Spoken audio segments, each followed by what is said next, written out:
안녕하십니까. 주님의 이름으로 모이신 우리 모든 성도님들 환영하며 축복합니다. 제가 한국에 잘 다녀왔습니다. 또 저를 위해서 기도해 주신 모든 성도님들 감사드립니다. 오늘도 주님 이름 앞에 모였는데 온전히 예배하는 귀한 시간 되면 좋겠습니다. 함께 우리 임예 찬송하시면서 예배 드리겠습니다.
완전하신 사랑 힘입어 나아갑니다. 십자가의 보혈 완전하신 사랑 힘입어 예배합니다.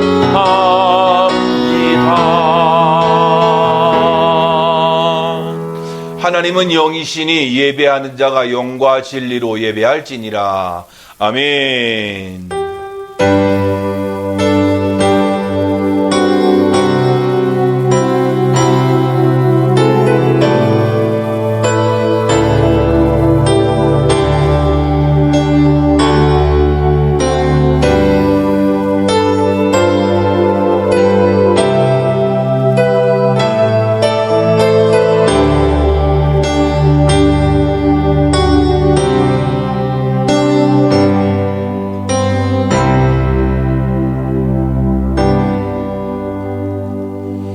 나의 구원과 영광이 하나님께 있으며 내 힘의 반석과 피난처도 하나님께 있도다. 백성들아 시시로 그를 의지하고 그의 앞에 마음을 토하라. 하나님은 우리의 피난처 시로다. 아멘. 살아계신 하나님 아버지, 오늘도 주님의 은혜 가운데에서 온전히 예배하기를 원하는 우리 심령들이 이 자리에 모여서 예배를 드립니다. 우리가 한 공간 속에 있지는 못하지만 그래도 한 마음으로 한 곳에 모여서 예배하는 듯 이렇게 예배를 드리고 있사오니 주님께서 우리의 심령들을 살펴주시고 온전한 예배를 드리기에 부족함이 없도록 주님이 인도하시고 붙잡아 주옵소서. 하나님, 이 5월 마지막 주입니다. 가정의 달을 보내면서 이제 더욱 우리 가정이 행복해지고 더욱 주의 은혜 가운데에서 주님의 뜻을 이루어 드리는 가정이 되기를 소망하며 예배하기를 원합니다. 우리 심령들을 주장해 주시옵고 온 가족이 한 마음으로 예배하기에 부족함이 없는 귀한 시간이 되어지도록 주님이 축복해 주시옵소서. 모든 시간을 우리 주님께 의탁하옵고 예수님의 이름으로 기도하옵나이다. 아멘. 사도신경으로 우리의 신앙을 고백하겠습니다. 전능하사 천지를 만드신 하나님 아버지를 내가 믿사오며 그 외아들 우리 주 예수 그리스도를 믿사오니 이는 성령으로 잉태하사 동정녀 마리아에게 나시고 본디오 빌라도에게 고난을 받으사 십자가에 못 박혀 죽으시고 장사한 지 사흘 만에 죽은 자 가운데서 다시 살아나시며 하늘에 오르사 전능하신 하나님 우편에 앉아 계시다가 저리로서 산자와 죽은 자를 심판하러 오시리라. 성령을 믿사오며 거룩한 공회와 성도가 서로 교토하는 것과 죄를 사하여 주시는 것과 몸이 다시 사는 것과 영원히 사는 것을 믿사옵나이다. 아멘. 다 같이 찬송가 279장입니다. 찬송가 279장 찬송하겠습니다.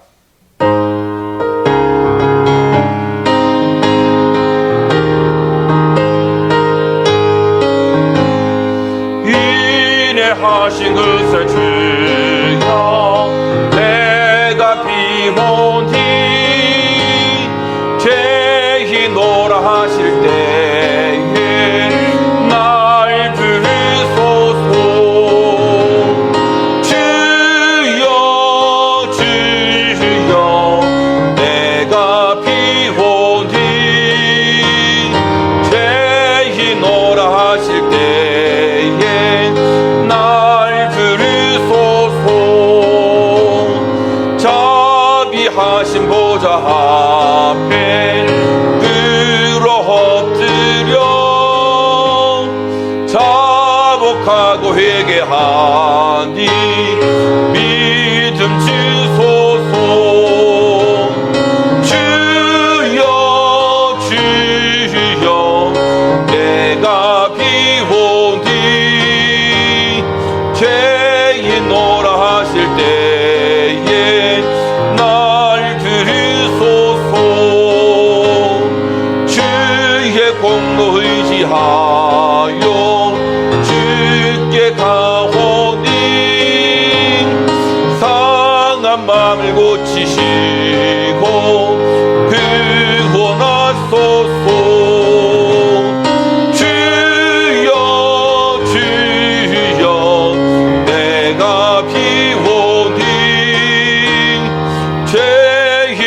하실 때에 날 부르소서. 만복한 우리에 의여 위로하소서. 우리 주와 같으신 이 어디 있을까. 주여 주여 내가 노라 하실 때에 날 부르소서.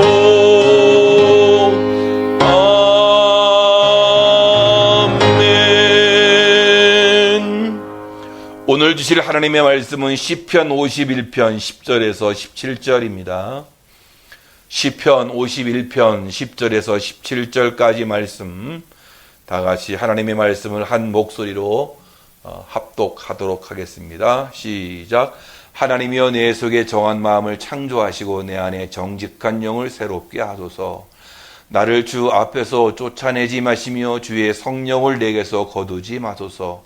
주의 구원의 즐거움을 내게 회복시켜 주시고 자원하는 심령을 주사 나를 붙드소서. 그리하면 내가 범죄자에게 주의 도를 가르치리니 죄인들이 주께 돌아오리이다. 하나님이여 나의 구원의 하나님이여 피 흘린 죄에서 나를 건지소서. 내 혀가 주의 의를 높이 노래하리이다. 주여 내 입술을 열어주소서. 내 입이 주를 찬송하여 전파하리이다. 주께서는 제사를 기뻐하지 아니하시나니 그렇지 아니하면 내가 드렸을 것이라. 주는 번제를 기뻐하지 아니하시나이다. 하나님께서 구하시는 제사는 상한 심령이라. 하나님이여 상하고 통회하는 마음을 주께서 멸시하지 아니하시리이다. 아멘. 오늘도 귀한 예배에 참석하신 우리 모든 성도님들 가정마다 하나님께서 베푸시는 놀라운 은혜가 넘치기를 주님의 이름으로 축원합니다. 저는 한국에 잘 다녀와서 이렇게 주일 예배를 위해서 녹화하게 되었는데요. 너무나 감사하다고 이렇게 생각이 되어집니다. 5월에는 가정의 달을 맞이해서 행복의 비밀에 대해서 우리가 나누었죠. 행복은 바로 이 관계에 있다. 하나님과의 관계도 잘 돼야 된다. 바로 거기에서 행복이 묻어난다라고 이렇게 우리가 이야기를 나누었습니다. 인간관계가 참 좋아야 행복해지는 것이죠.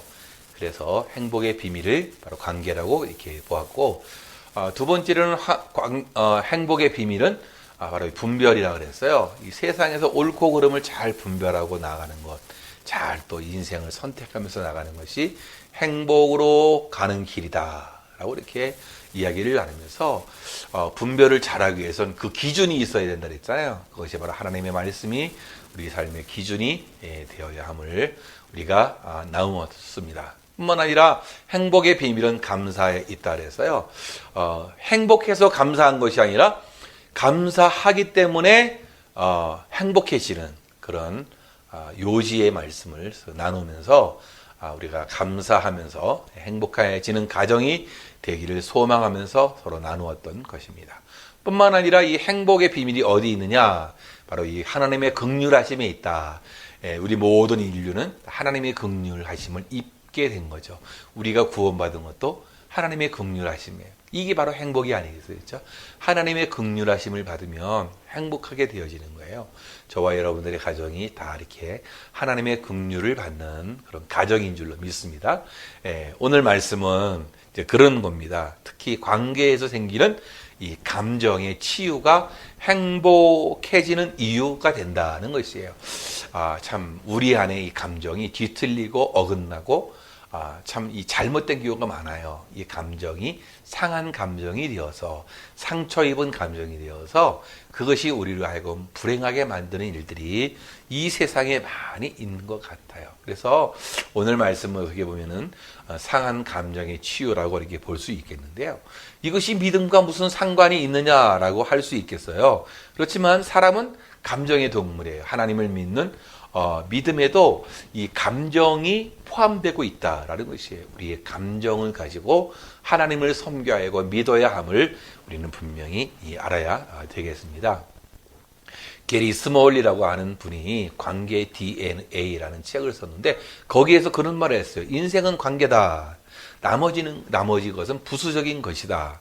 이것은 위대한 진리인데 인생에서 정말 중요한 것은 관계다. 라고 이렇게 얘기하면서 그런 말을 했어요. 우리는 관계를 위해서 창조되었다라고 그렇게 이야기했고 뿐만 아니라 선택할 수 있는 능력을 가지고 창조되었다라는 것이에요.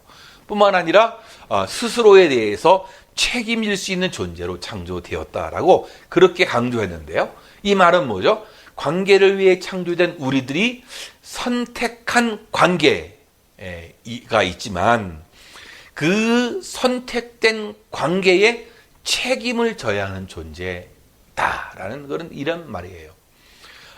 참 굉장히 중요한 것인데요. 신앙이라는 것은 관계를 잘 맺는 것이에요. 하나님과의 관계를 잘 맺는 것이 영적 삶에 아주 중요하거든요. 근데 하나님과의 관계를 잘 맺고 신앙생활 하다 보면 다른 사람들과의 관계도 잘 맺을 수밖에 없는 거예요. 그러니까 신앙의 산물이 뭐예요? 관계를 잘 맺게 되는 것이란 말이죠. 신앙을 가지고 있는 사람으로서 굉장히 중요한 덕목이 관계를 잘 맺는 것이란 말이에요. 우리 주님께서 이 땅에 오신 것이 바로 하나님과의 관계를 잘 맺도록 이루어주는 거예요. 바로 십자가에서 피 흘려서 우리를 위해서 이 십자가를 지은 그 사건 자체만으로도 그것은 하나님과 우리와의 사이를 끊어진 다리를 연결해 준 거고 끊어진 관계를 연결시켜주는 그런 놀라운 사역이 된 것이란 말이죠. 하나님과의 관계가 단절된 것을 이어주고 새롭게 하는 그 사역이 그 아름다운 사역이 우리 주님의 그 십자가의 사역이 되었다라는 그런 이야기입니다. 그래서 주님의 십자가를 생각하면 좋은 관계로 우리가 나아가는 믿음의 사람들 되어야 하겠다라는 것인데요. 영적 삶은 바로 관계적인 삶이에요. 여러분, 이 세상에 혼자 살 수 없어요. 우리는 다 관계를 맺으면서 살아갈 수밖에 없어요. 지금 이 세상이 얼마나 개인주의적인 그런 이 사회입니까? 그렇죠? 예. 우리가 이 팬데믹, 이 코로나 시대를 맞이해서 이런 게 너무 심화되었잖아요. 그렇죠? 그럼에도 불구하고 관계 없이 살아갈 수는 없어요. 모든 사람과 어쨌든 우리는 관계를 맺으면서 살아가야 돼요. 하다못해 우리 부모님과 또 우리 형제들 간에, 가족들 간에, 또 친구들 간에 이런 관계를 맺으면서 살아갈 수밖에 없다라는 것이에요. 그래서 남들과의 관계가 흔들리면 하나님과의 관계도 막 흔들리게 되는 거예요. 왜? 우리 안에 감정을 가진 동물이기 때문에, 감정이 있기 때문에 그럴 수밖에 없다라는 것이에요. 그래서 이 관계를 잘하는 것이, 그것이 은혜이고 그것이 축복이 된다는 것이에요. 관계를 소중히 여기는 것, 우리에게 아주 중요합니다. 관계를 통해서 우리 삶의 목적을 찾을 수 있을 뿐만 아니라 영적인 깊은 관계를 나누면서 살아갈 수 있게 된다라는 것이에요. 근데 우리 한국 사람들에게는 뭔가 이 가슴에 응어리라는 것이 있지 않습니까? 이 응어리를 한이라기도 이렇게 얘기를 하고, 그 응어리를 화라고도 이렇게 말하지 않습니까? 그런데 이 응어리가 풀리지 않으면 참 힘들고 어렵게 살아가게 되어지는 거예요. 그러니까 여러분 생각해 보세요. 이 응어리가 어디에서 생깁니까? 관계에서 생긴다는 거예요. 그러니까 이 세상의 삶은 관계가 꼭 필요한데, 근데 이 관계에서는 꼭 이 응어리, 이 한이나 화가 생긴다라는 그것인데요. 사람의 무의식 깊은 곳에는 인간의 정서가 놓여 있지 않습니까? 거기에는 사랑과 증오와 기쁨과 슬픔과 탐욕과 질투 등의 수많은 감정의 변화가 우리 무의식 깊은 곳에서 일어나게 되어지는데요. 한국인들의 그 나름대로의 독특한 면이 바로 이 한이다라는 거예요. 근데 이 한이 꼭 나쁜 것만은 아니었어요. 한국의 문화 전통 안에서 이 한이 문화와 종교 영역에 아주 굉장히 창조적인 역할을 많이 했다라는 거예요. 특별히 예술 분야의 음악이나 춤이나 그림이나 이를 보면 한국 역대의 모든 그런 예술 작품들을 보면 한을 주제로 한 것들이 참 많이 있었다는 것을 우리가 보게 되어지는데요.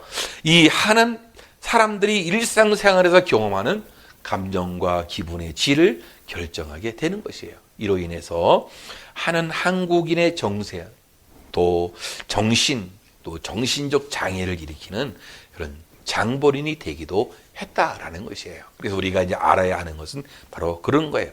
우리 인생을 살아가는데 행복과 또 관계 그 속에는 감정이 있다라는 거예요.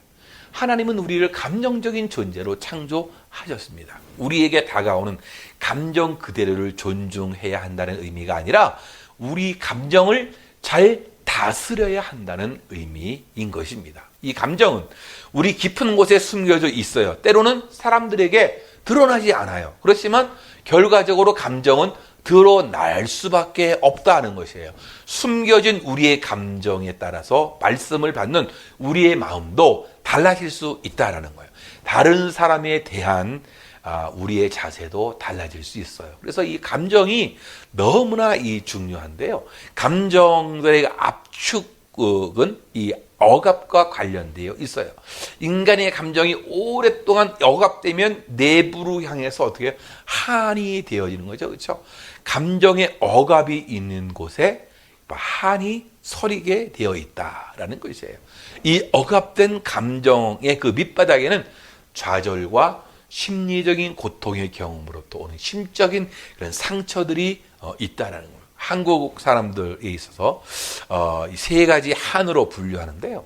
원한 있어요. 이것은 뭐예요? 굉장히 애를 썼는데 뜻밖의 실패나 또 외적인 핍박이나 개입 때문에 원하는 목표를 성취하는 데 실패하는 거예요. 좌절과 환멸을 경험하게 될 때 이 원한이 이렇게 생기게 되어지는데요. 원한에 대한 일반적인 이해 안에는요, 박해, 공포, 이 증오, 보복 감정, 이유 없는 그 의심, 질투, 무자비함, 뭐 이런 것들이 그 안에 생겨서 이 편집적 장애, 성격 장애, 뭐 이런 것들이 막 생기게 되어지는 거예요. 또 이 원한뿐만 아니라 또 어떤 것이 있어요. 허한이라고 해요. 이 허한이라고 하는 것인데요. 이것은 허라고 하는 것은 텅 비어 있다라는 그런 거예요. 공허감, 절망, 희망이 없는 것, 체념, 지루함. 이것이 바로 허한에 속한 그런 정서적인 속성이 될 수 있는 거예요. 그래서 결국에는 이 허한이 되어지면 어떡하죠? 막 자살로 이끄는 그런 어떤 심리적인 파국에 이르기도 이렇게 하게 된다라는 것이에요. 뿐만 아니라 이 정한이라고 있는데요. 정한이라고 하는 것은 사랑과 공격성을 함께 가지고 있는 거예요. 미움이 있는가 하면 한편에서는 또 이 사랑이 있는 거예요. 아주 굉장히 헷갈리는 거예요. 한편에서는 사랑이 있고 한편에서는 미움이 있고, 그래서 어떻게 보면은 이것은 자기 자신에게로 때로는 이것이 향하기도 하고, 또는 다른 상대에게로 향해서 나아갈 수 있게 된다라는 것이에요.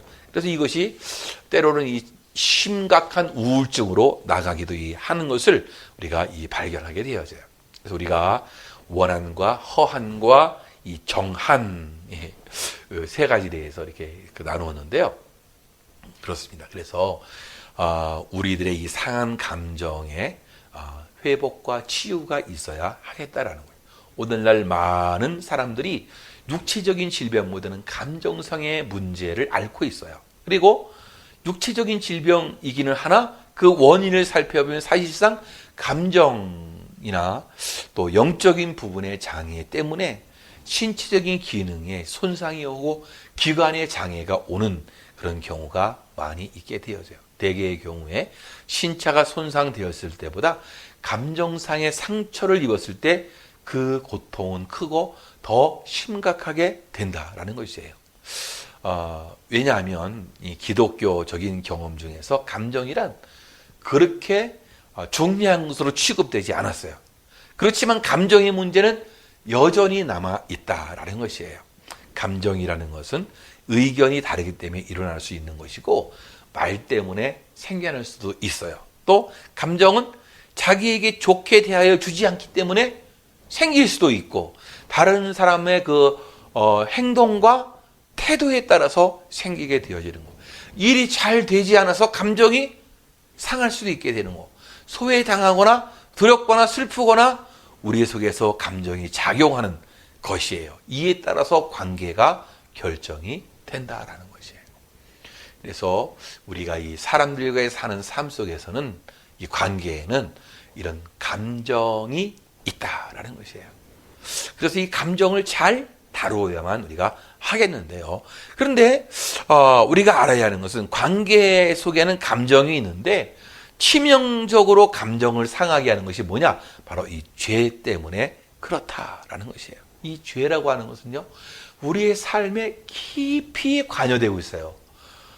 죄와 상관이 없는 것 같은데 죄로 인해서 죄악된 인간의 본성이 이런 감정도 상하게 만드는 것이고 우리의 감정을 왜곡시키게 된다라는 것이에요. 죄라고 하는 것이 관계를 막 깨트리고 마는 것이죠. 물론 우리 인간 사이의 죄라고 명명하는 것은 문제가 있습니다. 우리의 실수, 잘못, 때로는 오해들이 그 관계에 금이 가게 해요. 그리고 그것들은 우리의 감정을 상하게 하고 상하는 감정이 우리로 하여금 서로의 그 벽을 만들게 되는 거죠. 그래서 그 관계를 단절시키게 만드는 것이 오게 되는 거란 말이죠. 그러므로 참 우리가 이 감정을 잘 다스리는 것이 너무나 중요한 것이고 정말로 먼저 우리 안에 있는 그 죄를 잘 해결해 나가는 것이 우리의 감정을 왜곡시키지 않는다라는 것이에요. 우리가 조그만 실수가 있으면 또 다른 사람에 대해서 조금만 오해가 생기면 이 감정이 왜곡되게 그렇게 발동이 될 수 있다라는 것을 우리는 분명히 알아야 할 것입니다. 성경을 보면 아주 특별하게 하나님의 사랑을 받은 사람에 대해서 나타나잖아요. 구약 성경 중에서 많이 있잖아요. 그렇죠? 모세도 하나님의 사랑을 받은 사람이고, 그렇죠? 예, 뭐 아브라함, 예, 또 야곱, 요셉, 예, 많이 있어요. 그 인물들이 뭐 사무엘도 있고 많이 있잖아요. 근데 특별하게 하나님이 언급한 인물 또 하나가 있다면 다윗이란 그런 이 사람인데요. 예, 이 다윗이란 사람은 정말로 성경에서 제일 많이 언급된 그런 이름이 되겠어요. 800번 이상 그 이름이 언급되는데요. 근데 하나님께서는 내 종 다윗이라고 했고 내 마음에 합한 사람이라고 할 만큼 사랑을 받은 그런 이 사람이었단 말이죠. 이세의 8번째 아들로 태어나서 7 형들을 물리치고 하나님의 선택의 기준에 든 그런 사람. 예. 사춘기 시절에, 소년 시절에 국가를 위기에서 구원하는 구국의 그 영웅이 되었단 말이에요. 그로 인해서 30세의 왕위에 오르고 40년이라고 하는 긴 세월 속에서 민족 역사상 가장 번영의 통치를 하도록 하나님이 다윗과 함께 하셨단 말이죠. 내가 너의 이 왕위를 영원토록 지켜주리라. 이 큰 약속을 했단 말이에요. 그래서 이스라엘의 국기 속에 나타난 다윗의 별, 너는 영원히 왕이 될 것이다. 다윗의 별이 영원한 국가의 상징이 되었단 말이에요. 그의 혈통 가운데서 예수 그리스도가 또 탄생하게 되었다. 예수 그리스도는 다윗의 고향인 베들레헴에서 출생하게 되었다. 참 다윗이라는 인물을 보면 대단한 인물 같아요. 하나님이 왜 그토록 다윗을 사랑하셨는가? 다윗이 깨끗하게 살아서 그랬을까? 사실 다윗은 평민보다도 죄가 더 많이 있었어요. 다윗은 간음죄를 짓고 살인죄를 짓고 거짓말까지 하면서 영혼의 고통을 당하다가 선지자 나단의 책망을 받고 즉각적으로 회개하기 시작했던 것이죠. 오늘 본문이 사실 그 본문이에요. 나단 선지자에게 책망을 받고 하나님 앞에 회개하는 그 장면이 오늘 이 시편에 나타난 것이란 말이죠. 어떻게 보면은 참 가장 나쁜 짓을 많이 했던 그런 다윗이지만 그러나 하나님의 그 용서와 은혜를 많이 받은 사람이기도 했다라는 거예요. 참회록이라기도 불리는 이 시편 51편 12절 말씀이 보니까요. 주의 구원의 즐거움을 내게 회복시키시고 자원하는 심령을 주사 나를 붙드소서. 자원하는 심령. 하나님께서는 태초에 인간을 만드실 때에 아예 하나님을 향하여 반역하지 못하도록 하고 죄도 못 지도록 하고 억지로라도 하나님을 경배하게끔 만들 수도 있었겠으나 하나님은 그러한 자유의지가 없는 상태에서 마치 로봇이나 기계처럼 움직이는 그러한 인간을 만들기를 원치 않으셨단 말이죠. 우리가 내 뜻을, 내 안에 있는 감정을 가지고 내 의지를 가지고 하나님을 섬기도록 선택하도록 자유의지를 우리에게 주신 것이란 말이죠. 인간을 통해서 경배를 받으시는 것, 우리 주님께서는 그냥 일률적으로 로봇처럼 우리가 하나님을 섬기기를 원치 아니하셨다라는 것이에요. 하나님의 피조물 이기는 하나 하나님을 향하여 순종할 수도 있고 하나님을 향하여 불순종할 수도 있는 자유의지를 우리에게 주신 것이에요. 내 속에 감정이 작용하는 것이죠. 스스로 좋게 여기게 하고 감정이 좋은 감정을 내도록 그렇게 하는 거란 말이에요. 이 다윗을 우리가 한번 생각해 보면 다윗이 얼마나 두렵고 끔찍하게 생각해야 되는 죄악으로 말미암아 관계의 단절을 두려워했다라는 거예요. 하나님과의 관계의 단절을 두려워했어요. 왜냐하면 원천의 복이 하나님으로부터 온다는 것을 알았기 때문에 하나님과의 단절은 그 어떤 것과의 단절을 관계를 단절한다는 생각을 가지고 있었던 것이에요. 하나님과의 이 단절은 다른 모든 것과의 그 단절을 가지고 온다고 그렇게 보았기 때문에 그렇다라는 그런 이야기입니다. 구원의 즐거움을 내게 회복시키시고 라고 했어요. 예. 여러분, 죄를 지으면 이 구원의 즐거움이 사라지게 되어 영적 기쁨이 메말르게 되는 것이 하나님과의 관계의 단절이 되고 성령이 소멸되기에 기쁨 대신에 양심의 죄책감과 뼈가 꺾이는 것 같은 죄악의 고통이 나를 찾아오게 되는 거란 말이죠. 다윗은 일시적으로 밧세바와 육체적인 그런 쾌락을 맛보았지만 오히려 큰 고통이 되었어요. 그래서 그 기쁨이 다시금 회복되기를 원하고 있었단 말이에요. 그 안에는 뭐예요? 감정의 회복이 있기를 원했단 말이죠. 어떻게 했어요? 예. 그래서 그는 하나님께 나아가 참 어떻게 보면은 이 회개하는 것이 참 좋은 일이라고 이렇게 생각해요. 하나님께 회개하는 그런 시가 오늘의 이 말씀이다라는 그런 이야기입니다.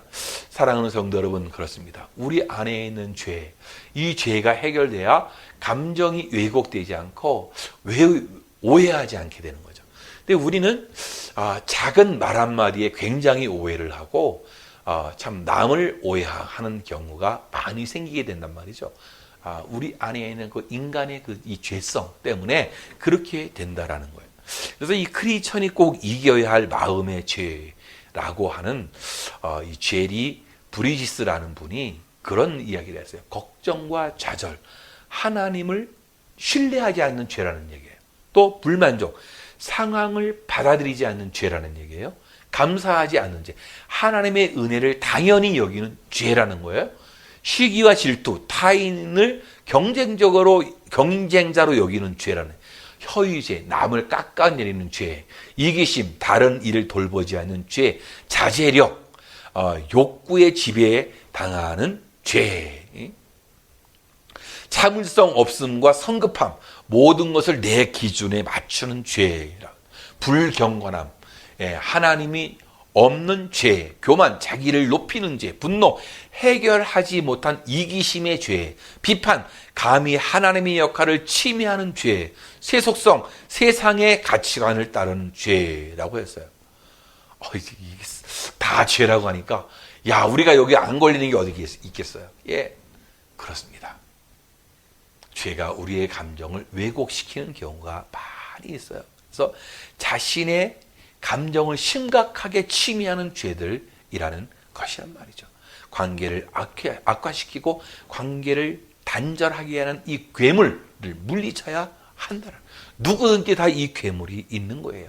이 괴물을 극복하든지 이 괴물을 내 감정과 마음 그리고 생각에서 이겨내는 것이 축복이 되고 그것이 행복이 된다라는 거예요.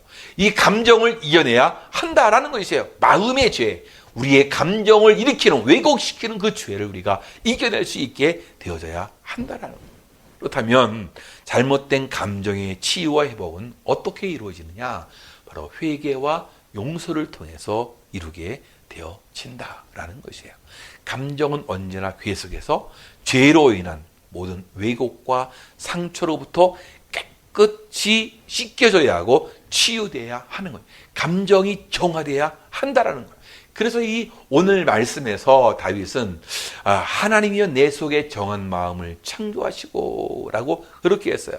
성경에서는 보통 마음을 감정이 있는 것으로 말하지 않습니까? 그래서 믿음으로 마음을 깨끗게 하신다라고 했어요. 그래서 감정이 죄로 인해 일그러진 데에서 깨끗하게 되면 원래 창조된 의도대로 점차 변화해서 악을 멀리하고 또 선을 가까이하고 강력한 동인으로서 작용할 수 있게 된다라는 그런 이야기예요. 감정은 우리 안에 정당한 위치를 차지하고 중요한 부분인 거예요. 대다수의 문제는 감정이 풍부한 것이 문제가 아니라 감정이 거의 없는 때 사실은 문제가 돼요. 감정의 온도가 높아서 아니라 지나치게 감정의 온도가 낮기 때문에 생기게 되어지는 거예요. 우리가 감정이 성숙하게 되고 감정이 치유되고 감정이 제자리에서 제 역할을 감당한다면 그 사람이 행복하게 되어지고 그 사람의 삶이 참 어떻게 보면 하나님의 그 창조된 역사 속에서 자기의 감정을 잘 활용해서 하나님을 경배하고 잘 섬기는 데에 나아가게 된다라는 거예요. 에스겔에서 36장 26절에 또 새 영을 너희 속에 두고 새 마음을 너희에게 주어 주되 너희 육신에서 굳은 마음을 제하고 부드러운 마음을 주며라고 이렇게 말씀해 주고 있어요. 새 언약 가운데 우리가 누리기에 한 가지 권리는 뭐냐? 돌 같은 감정 대신 부드러운 마음을 받는다. 굳은 마음을 제하고 부드러운 마음을 주신다라는 그런 얘기예요. 바로 새 언약의 역사. 성령이 우리 안에 오면 여러분 우리의 마음이 부드럽게 되어지는 감정의 치유와 회복이 일어나는 은혜가 있게 된다라는, 다시 말하면 우리의 본성 가운데 있는 감정이란 부분이 풀어지고 또 새로운 감정이 삽입이 되어지게 되는 것이에요. 사랑하는 성도 여러분 어떤 마음을 지금 가지고 있습니까? 참 어떻게 보면 마음이 참 중요한데 그 마음 속에 있는 이 감정이 참 잘 다스려지지 않아서 힘들고 어려운 삶을 사는 사람들이 얼마나 많이 있습니까? 근데 회개할 때에 여러분 이것이 치유되고 회복이 된다라는 것이에요. 우리가 누가복음 15장에서 탕자가 아버지를 떠나잖아요. 그런데 회개할 때에 진정한 자기 자신을 발견하고 자기 자신과의 관계가 회복되어져요. 이게 굉장히 중요하거든요. 회개하게 되면요, 하나님과의 관계가 회복되는 것은 물론이고 자기 자신과 회복된다는 거예요. 이건 뭐예요? 상한 자기의 감정의 회복이 일어난다는 거예요. 이것이 굉장히 중요한데, 탕자가 돌아올 때 먼저 스스로 돌이켜 이르되 내가 하늘과 아버지께 죄를 지었다고 이렇게 고백을 했어요. 근데 여기서 스스로 돌이켜라고 할 때 이 말은 그 말이에요. 먼저 자기 자신에게로 돌아왔다. 자기가 회복된 거예요. 자기의 감정에 왜곡된 감정이 회복되는 거예요. 하나님께 회개할 때 어떤 일이 일어나요? 여러분 하나님과의 관계의 회복이 있지만 여러분 어떻게 돼요? 자기의 감정의 치유와 회복이 일어나게 되어지는 거예요. 얼마나 많은 사람들이 자기 자신을 모르고 있으며 또 자기 자신에게 정직하지 못하게 사는지 모릅니다. 성인은 참회를 하고 범인은 후회를 한다라고 했어요.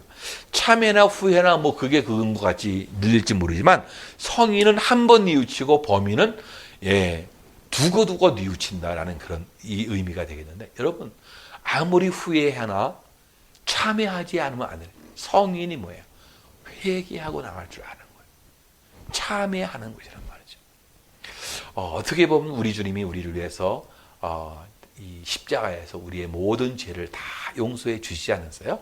죄와 수치를 짊어지시고 주님께서 십자가에 달려 돌아가셨습니다. 주님의 십자가의 보혈만이 우리를 정결케 해주는 거죠.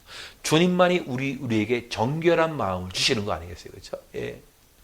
그러니까 이 너무나 중요한데, 하나님 앞에 나아가 십자가 앞에 나아가 우리가 참회하는 이 일이 정말로 주님의 그 보혈로 씻김을 받는 것이 너무나 중요한데요. 오늘 하나님께 나가 회개하는 이 다윗을 보면 그런 거예요. 중심에 막 이렇게 진실함이 생기는 거예요. 이 상한 감정의 치유가 얻어지니까 그렇게 심령이 회복되니까 그렇게 되는 거예요. 진실함이 생기는 거예요. 또 속에 지혜가 생기는 거예요. 또 정한 마음이 창조되는 것, 정직한 영이 새롭게 되는 거예요. 자원하는 심령을 하나님이 붙들어 주시는 거예요.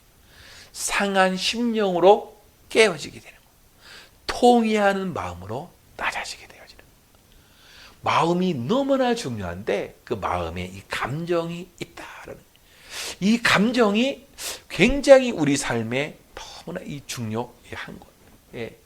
이 감정이 상하면 관계가 막 틀어지게 되고, 이 감정이 잘못되어지면 어떻게, 하나님도 막 실컷 다 모든 것이 막 나쁘게 생각되어지고 막 팽개치게 되고 그렇게 되는단 말이죠.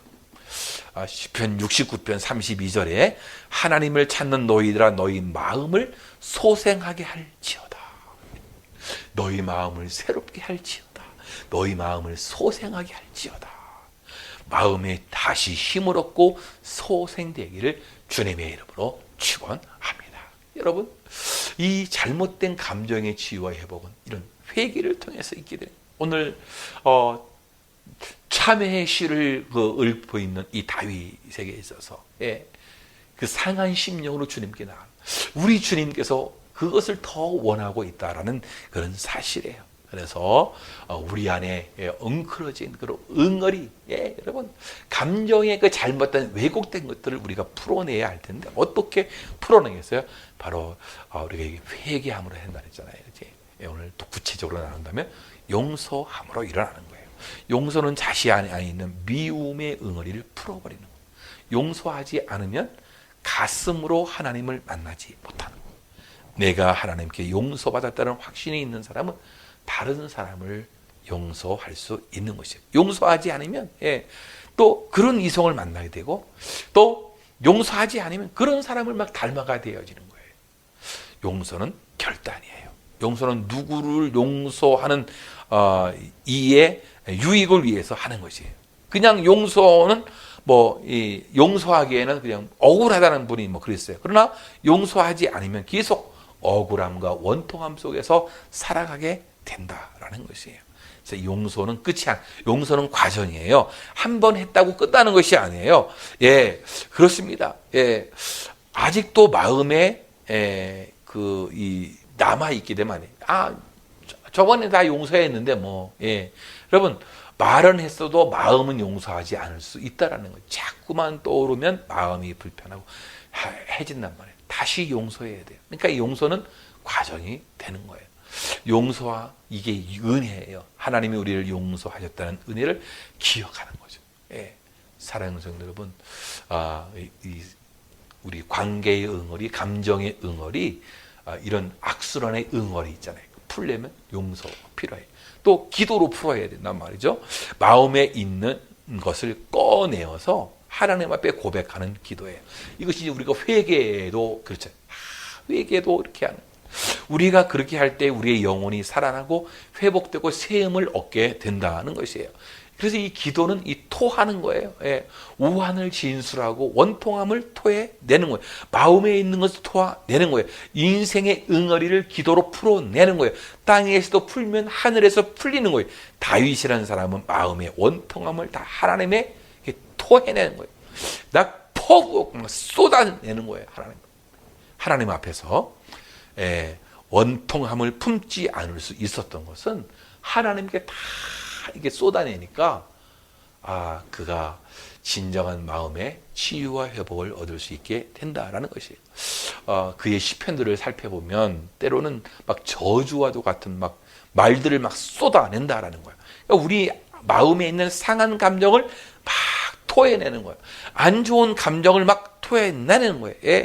그러니까 좋지 않은 것이 마음에 있으면 독이 되잖아요. 그렇죠? 우리가 그것을 다 토해내는 거예요. 그렇게 되면 마음이 깨끗하게 되는 거예요. 미움과 증오와 분노와 짜증을 품지 않게 되는 거예요. 관계가 엉켜 있습니까? 기도해야 됩니다. 사업이 엉켜 있습니까? 기도해야 됩니까? 돈이, 마음이 무엇이 엉켜서 응어리가 되고 있습니까? 기도하고 있습니다. 한나의 기도를 보면 막 토해냈어요. 미친 듯이 토해냈단 말이죠. 여러분, 마음에 뭐가 있어요? 응어리가 있으면 다 토해내야 될 줄로 믿습니다. 그래서 영적인 능력으로 풀어야 되는데요. 마음의 응어리를 만드는 건 사탄의 전략이고 전술이에요. 우리의 마음을 자꾸만 그렇게 만들어가는 거예요. 그래서 우리의 마음을 잘 관리해요. 상한 마음의 치유 회복이 일어나야 되겠단 말이죠. 그러기 위해서 우리 영적인 능력으로 무장해야 되고 영적인 능력으로 우리에게 있는 그 응어리를 풀어내야 한다는 거예요. 악한 생각을 주입하는 자, 우리 마음의 감정을 상하게 만드는 자가 이 사탄이에요.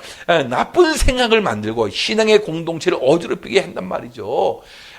여러분, 그래요. 이런 감정으로 말미암아 사람들을 서로 어긋나게 만들고, 이런 감정을 서로 편을 짜게 만들고, 이상하게 만들어가는 거예요.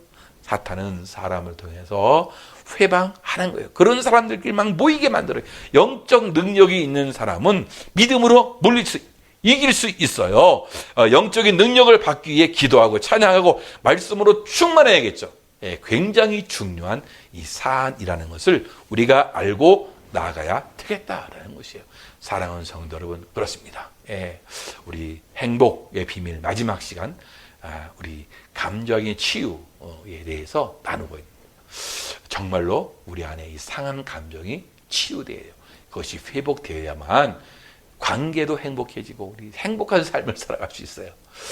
참 이것이 너무나 우리 삶에 너무나 중요하다라는 것이에요. 죄가 우리의 감정을 왜곡시키거든요. 우리 인간은요, 다 자기가 잘났고 선한 것 같아도 사실은 그렇지 않아요. 우리 인간의 본성이 악한 본성이 있어요. 죄악된 본성이 있거든요. 그래서 그 죄악된 본성, 잘못된 그 본성이 회복되고 치유돼야 된다는 얘기죠. 이 감정을 막 왜곡시킨단 말이에요. 그래서 하나님 앞에 회개하고 또 용서하고 하면서 풀려져요. 용서함으로 이 응어리를 풀고 기도로 영적인 능력으로 이런 관계의 응어리, 감정의 응어리를 풀어나가서 여러분들 삶, 여러분 가정이 정말로 행복하게 되어지는 놀라운 은혜가 있기를 주님의 이름으로 축원합니다. 함께 오늘 이 시간에 우리가 기도하게 될 텐데요. 정말로 우리가 주님과 함께 동행하는 거 아니겠어요? 주님의 손에 우리의 손을 포개고 주님의 발에 우리의 발을 포개서 정말로 주님의 보혈이 우리를 정결케 하는 거 아니겠습니까? 주 보혈이 우리를 정결케 하는 거. 주여 주님의 보혈로 우리의 심령이 깨끗하게 해주옵소서. 상한 우리의 심령이 치유되고 회복되게 도와주옵소서. 이 찬양 부르시고 우리가 함께 합심해서 기도하겠습니다.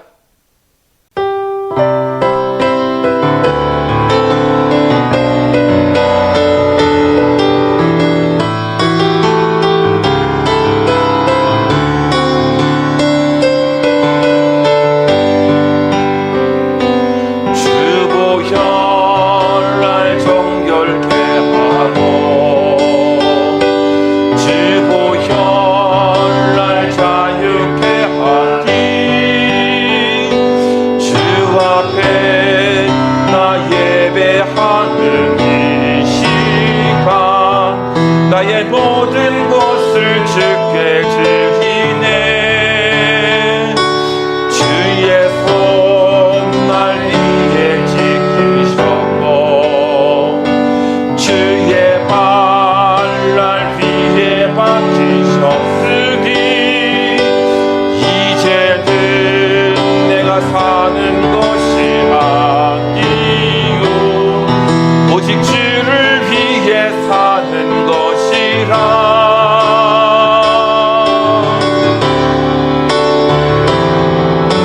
주의 손에 나의 손을 포개고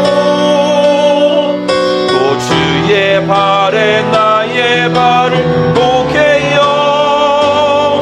나 주와 함께 죽고 또 주와 함께 살리라. 영원토록 주 위에 살리라.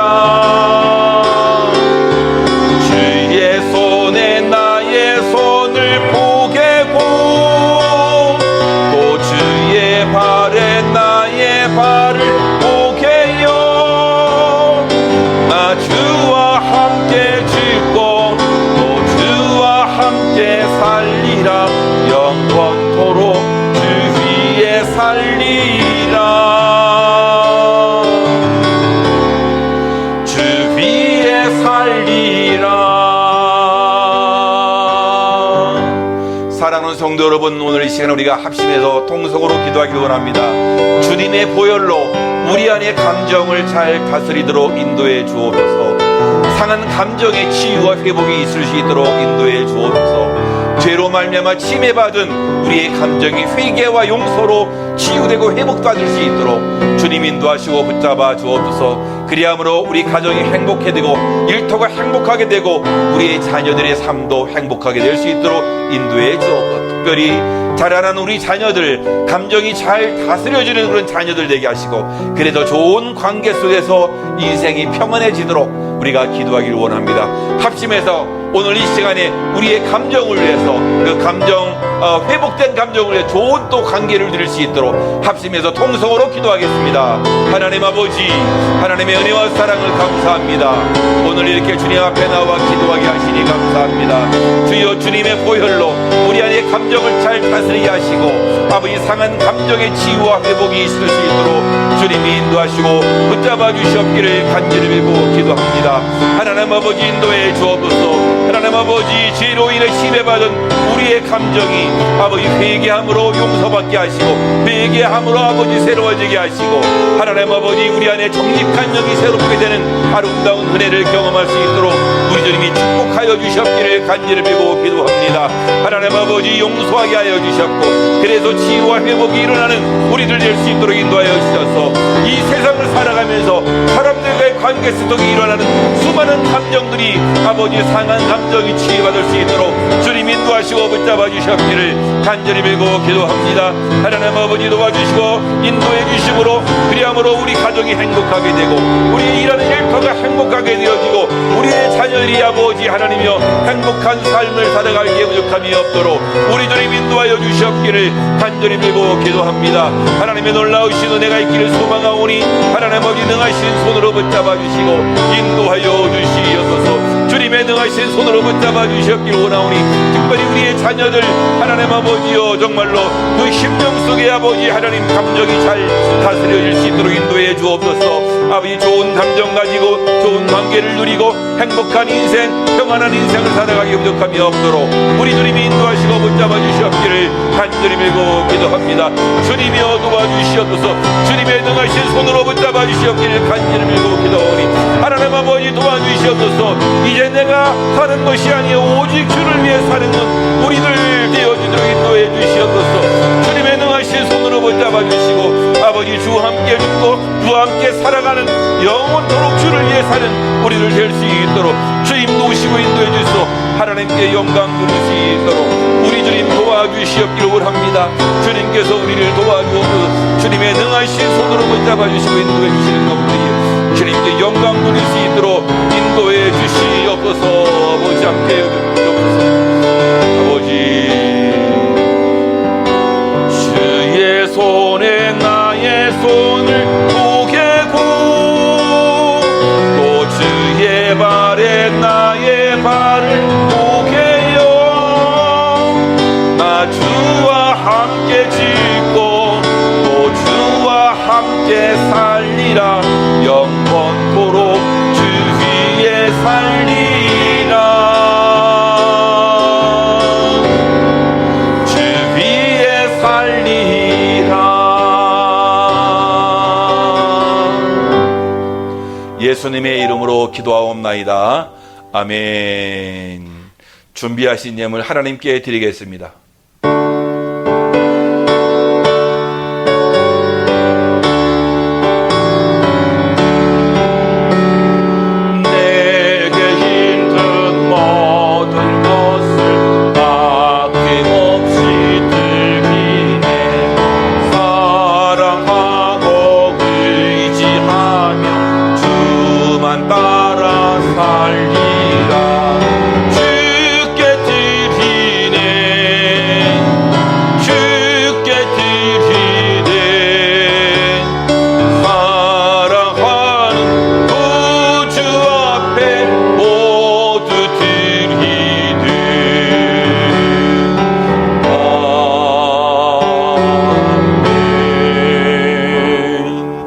하나님 아버지 은혜와 사랑을 인하여 감사드립니다.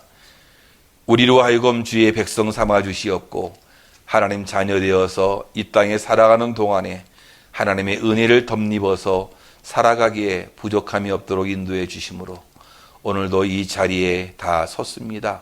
하나님 주님의 은총에 진실로 감사드립니다. 우리의 삶을 살아가면서 세상 사람들과의 많은 관계 속에서 생기는 그 감정 때문에 우리가 힘들고 어려운 시절들이 있었습니다. 상한 감정이 주의 은혜로 치유되고 회복되기를 원합니다. 주님 도우시고 인도해 주옵소서. 죄로 말미암아 우리의 깊숙하게 자리 잡은 아버지 하나님 감정에도 영향을 미쳐서 하나님 잘못된 감정이 나올 때마다 그것을 잘 다스려 나가는 우리들이 될 수 있도록 인도해 주옵소서. 하나님 아버지 회개함으로 또한 용서함으로 이 감정이 또 회복될 수 있고 치유되는 우리들이 될 수 있도록 주님이 축복해 주시옵소서. 그리하므로 세상 사람들과의 관계가 화목한 관계가 이어지는 가운데에 우리의 삶도 평안한 삶이 될 수 있도록 주님이 축복해 주옵소서. 오늘도 주님의 은혜가 감사해서 귀한 예물을 드리는 주님의 백성들에게 은혜가 넘치게 하시고 저들의 심령 가운데 혹여나 어떤 아픔이 있습니까? 어떤 상처가 있습니까? 주님이 만져주시고 치유하여 주시옵소서. 아버지 하나님, 오늘도 귀한 예물이 하나님 나라에 아름답게 사용될 수 있도록 인도하시고 복에 복을 더하는 귀한 예물이 되어도록 축복해 주옵소서. 예수님의 이름으로 간절히 기도하옵나이다. 아멘. 광고 시간인데요. 제가 한국에 잘 다녀왔습니다. 그동안에 저를 위해서 기도해 주신 모든 분들 감사를 드리고요. 또 그동안에 우리 교회 일부 예배 반주로 수고해 주셨던 우리 백주양 집사님, 남편 되시는 이주양 집사님 한국으로 귀임하게 되었는데요. 위에서 많이 기도해 주셔서 또 어디에 가든지 믿음을 잃지 않고 잘 생활할 수 있도록 그렇게 하시면 좋을 것 같습니다. 감사합니다. 우리 다 같이 일어나셔서 마지막 찬양, 우리 비전 찬양 부르시고 축도로 예배를 마치겠습니다.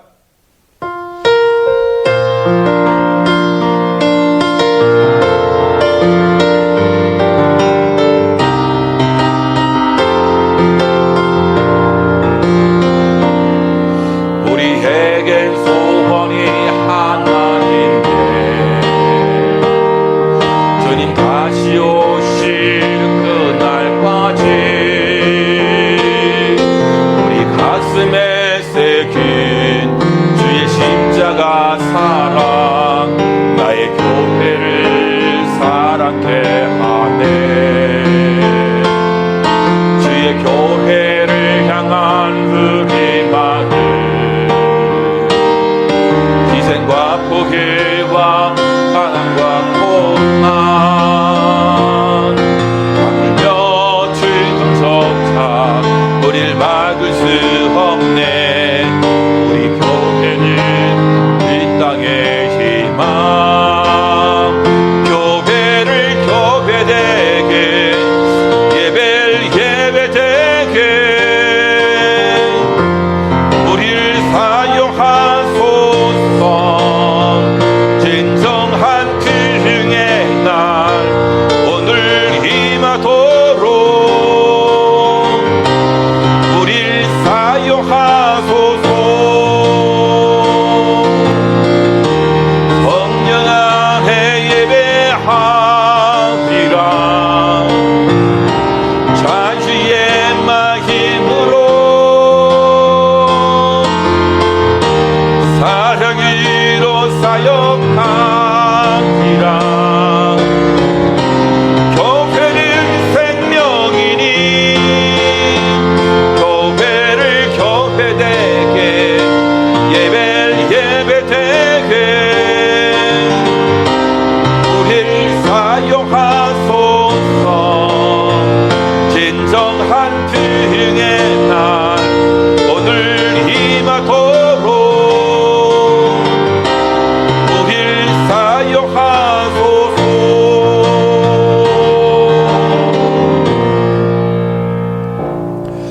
지금은 교회의 머리가 되신 우리 구주 예수 그리스도의 은혜와 우리 아버지 하나님의 지극하신 사랑과 성령님의 내주 교통하심이 오늘 하나님의 말씀을 듣고 우리 안에 잘못되어진 그 감정을 치유받아서 정말로 화목하고 행복한 삶을 이어가기를 소망하는 여기 계신 주의 백성들과 저들의 가정과 생업과 자녀들 위해 지금으로부터 영원히 함께 있을지어다. 아멘.